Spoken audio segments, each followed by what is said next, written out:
adalah putra dari Gajah Para dan Ken Endok. Dia adalah anak dari Empu Purwa, seorang pendeta Buddha aliran Mahayana dari desa Panawijen. Hanya ada dalam naskah Pararaton, jadi kebenarannya cukup diragukan. Halo, Assalamualaikum, selamat datang di HC Suka Cerita.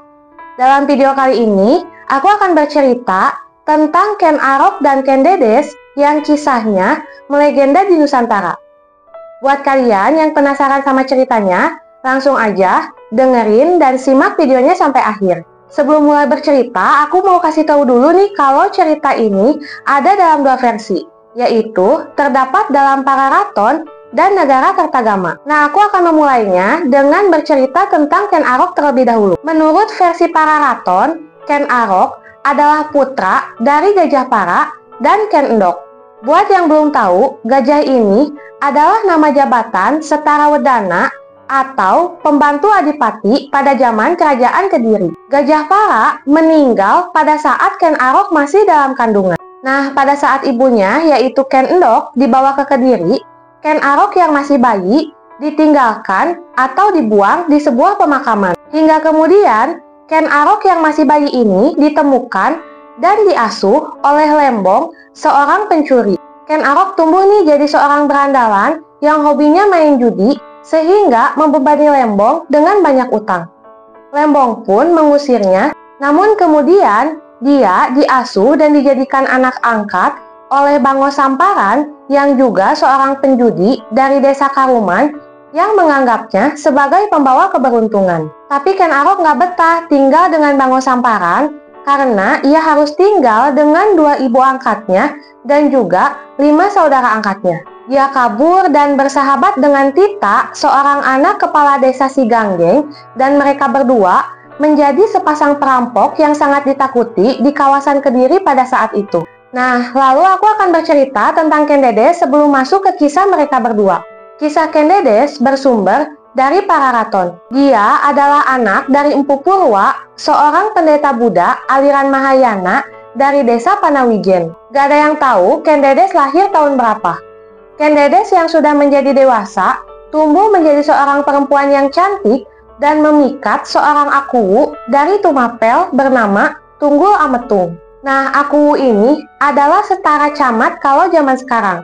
Tunggul Ametung jatuh hati dan ingin segera mempersunting Ken Dedes. Karena pada saat itu, ayah Ken Dedes sedang berada di hutan, maka Ken Dedes menyuruh Tunggul Ametung untuk menunggu dan bersabar. Namun, Tunggul Ametung tidak bisa menahan dirinya dan membawa Ken Dedes ke Tumapel untuk segera dinikahi. Ketika Empu Purwa pulang, ia sangat marah nih mendapati anaknya diculik dan ia pun mengutuk. "Hai orang yang melarikan anakku, semoga tidak mengenyam kenikmatan, matilah dia dibunuh keris. Demikian juga orang-orang Panawijen, keringlah sumurnya dan semoga tidak keluar air dari kolamnya." Oh iya, kisah Ken Dedes ini hanya ada dalam naskah Pararaton, jadi kebenarannya cukup diragukan. Namanya juga tidak ada dalam Negara Kertagama dan prasasti apapun.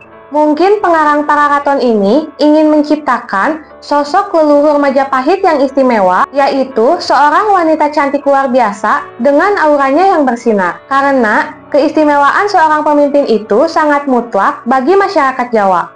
Masyarakat pada saat itu percaya kalau raja adalah pilihan Tuhan. Nah, sekarang kita masuk ke cerita awal mulanya Ken Dedes dan Ken Arok dapat bertemu. Pada suatu hari, Ken Arok bertemu dengan seorang Brahmana dari India bernama Lohgawe yang datang ke Jawa untuk mencari titisan Wisnu. Dari ciri-cirinya, Lohgawe yakin kalau Ken Arok ini adalah orang yang dicarinya. Menurut Pararaton juga, Ken Arok dianggap sebagai keturunan Dewa Brahma. Lalu, Lohgawe membawa Ken Arok ke Kadipaten Tumapel, yaitu salah satu daerah bawahan Kerajaan Kediri. Tumapel pada saat itu sedang dipimpin oleh Akuwu Tunggul Ametung.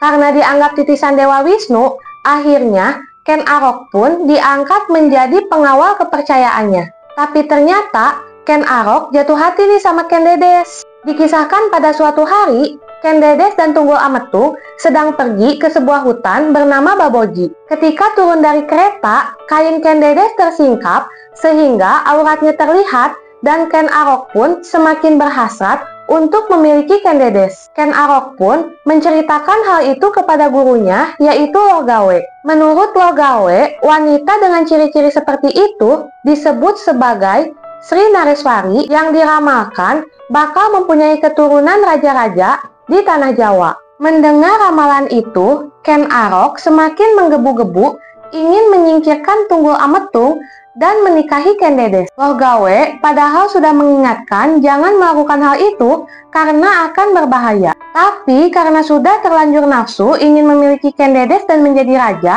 maka nasihat gurunya pun tidak diindahkannya. Tapi Tunggul Ametung ini terkenal sakti dan tidak mudah dikalahkan. Jadi Ken Arok cari cara untuk membunuh Tunggul Ametung. Nah, Bango Samparan yang tadi di awal aku ceritakan sebagai ayah angkatnya Ken Arok membawa Ken Arok ke sahabatnya, yaitu Empu Gandring, seorang ahli pembuat pusaka sakti. Empu Gandring ini nyanggupin permintaan Ken Arok untuk buat senjata berupa keris, namun dengan syarat pembuatan keris itu selama 1 tahun.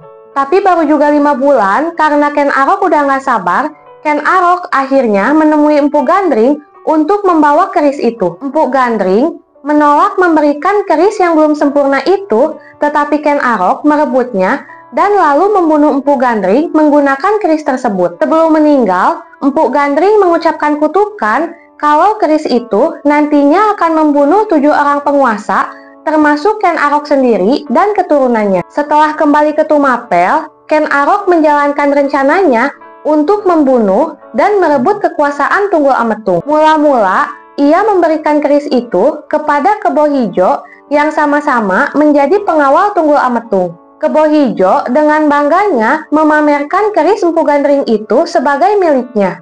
Sehingga semua orang taunya kalau keris itu milik Kebo Hijo. Yap, sebetulnya Kebo Hijo ini sedang dijadikan kambing hitam oleh Ken Arok. Malam berikutnya, Ken Arok mencuri keris itu dari tangan Kebo Hijo yang sedang mabuk. Lalu, ia menyusup ke kamar Tunggul Ametung dan membunuh majikannya di atas ranjang. Ken Dedes menjadi saksi pembunuhan itu, namun ia pun mendukung rencana Ken Arok karena ia menikah dengan Tunggul Ametung dengan merasa terpaksa.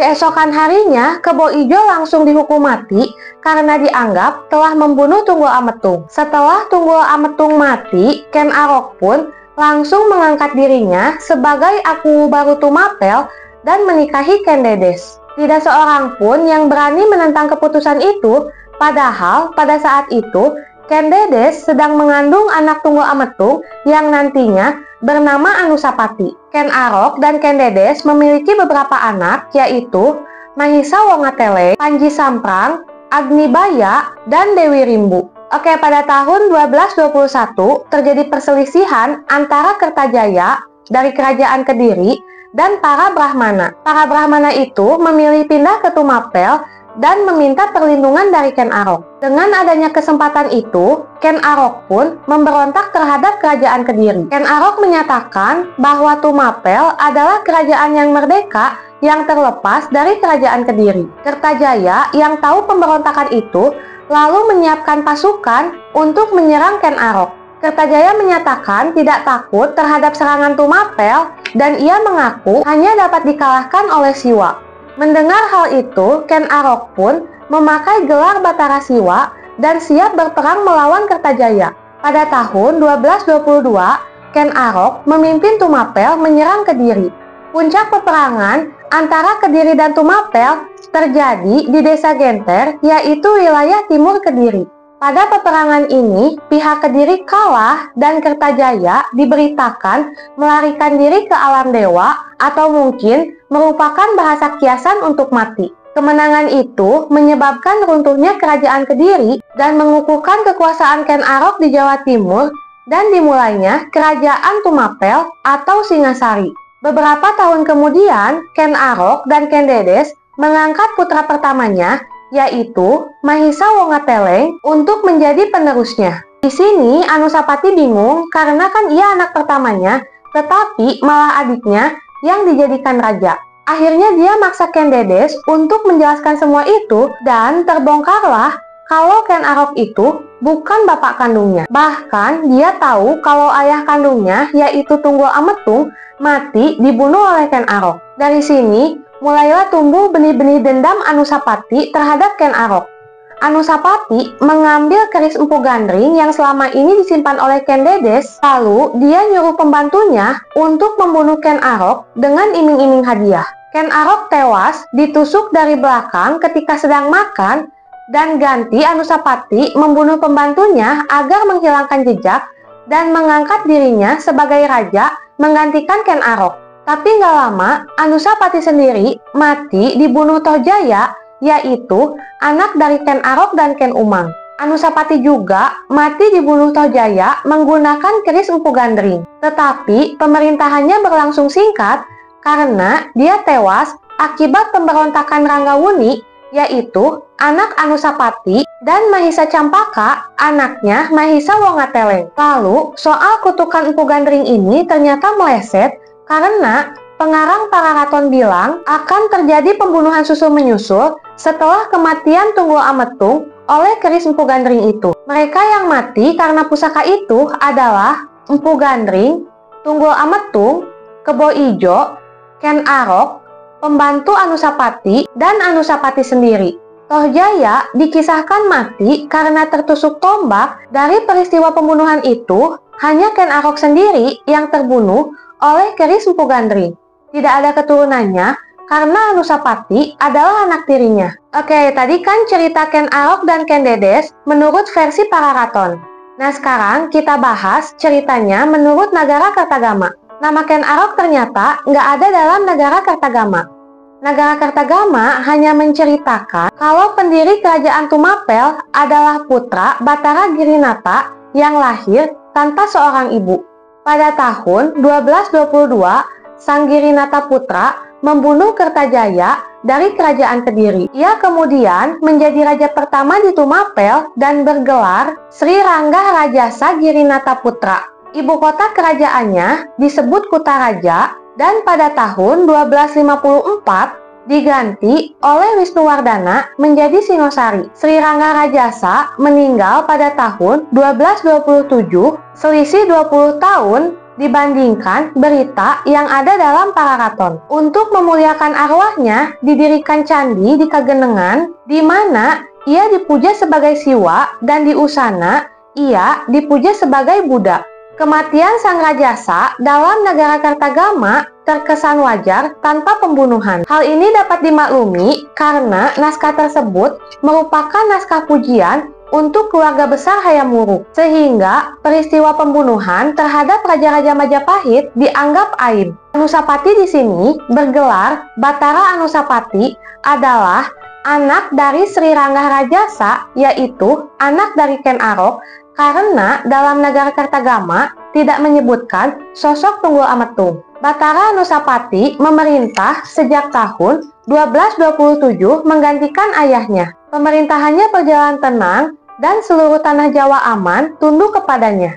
Anusapati akhirnya meninggal pada tahun 1248 dan digantikan oleh anaknya, yaitu Wisnuwardana. Oke, cukup sekian cerita yang dapat aku sampaikan. Mohon maaf apabila banyak salah-salah kata dan juga mungkin ceritanya kurang detail. Jangan lupa buat selalu support channel ini dengan cara like, komen, dan subscribe. Bye-bye!